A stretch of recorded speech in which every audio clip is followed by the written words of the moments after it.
I do, folks. How you doing? Just a quick one.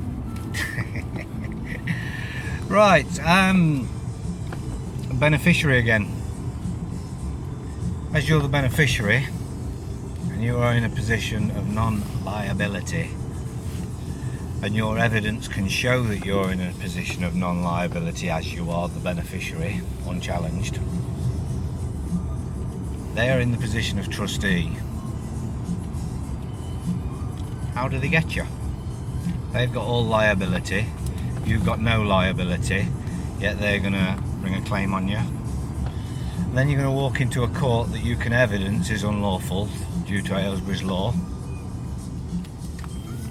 and you're going to blow your trump card because that was it.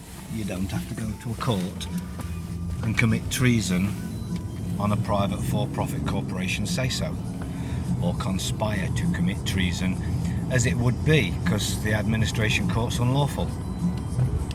So the whole process is actually stacked up against them, not you, and the only thing that makes you think it's stacked up against you is you.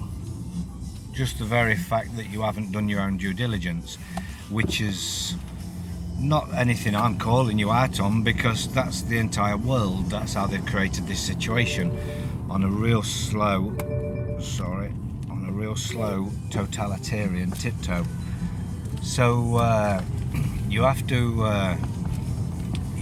understand you're the power. You are the power. You always have been, you always were, and the only thing that separates you from kings is your knowledge, and it is as simple as that. It isn't about making money, although I have spoken to a few folks lately who are talking about making the money side of it, which is, I don't have anything against that. If they go into it and they want to start taking cases against them, that's fine. I don't personally go for the cases against them because I'll always make them fold and go away, which is my goal.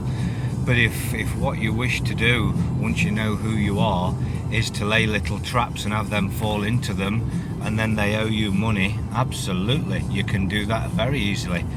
And it's all about knowing who you are in the trust relationship. You must know who you are.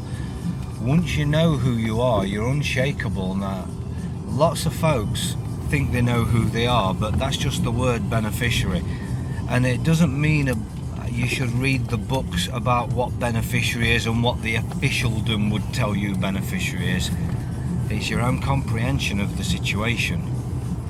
Once you realise you have the power, it's only your comprehension and your confidence that will see it through.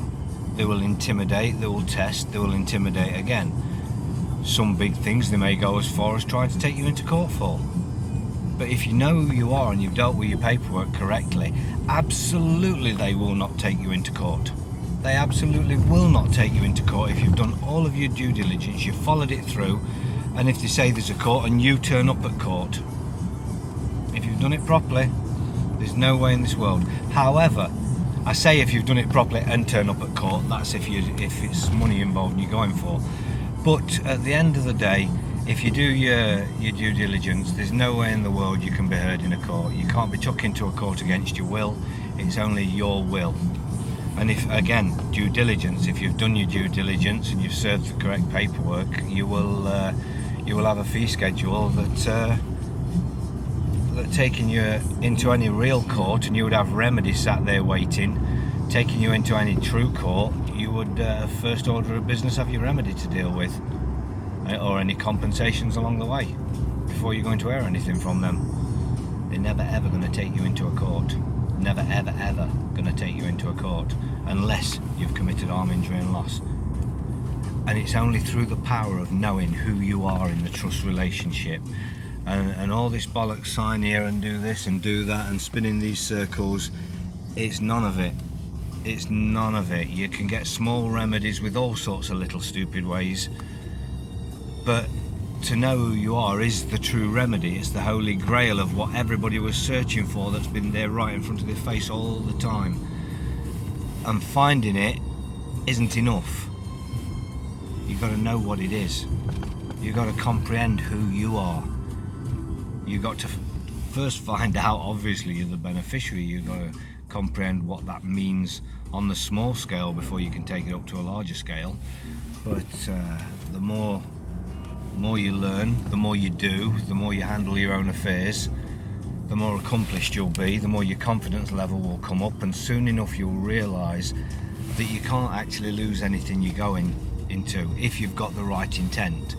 If you're just there thinking I'm going to be a cunt to everybody, then you're going to open up a whole load of battles and you're going to be overwhelmed. You're going to lose. You're going to make a fuck up.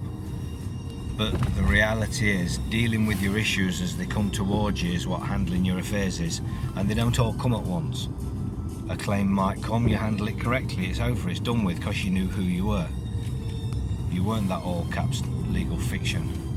You just weren't. So how can the claim be to you, and how can you be answering to it? That's you. That's you. So learn this, folks. Just a quick one there, and it is just a quick one. Beneficiary, eh? You already are. And folks say to me about becoming sovereign. There's no becoming sovereign. You already are. You already are. You just got to evidence it. You just got to learn who you are and evidence it. Anyway, folks, beneficiaries, have a good one.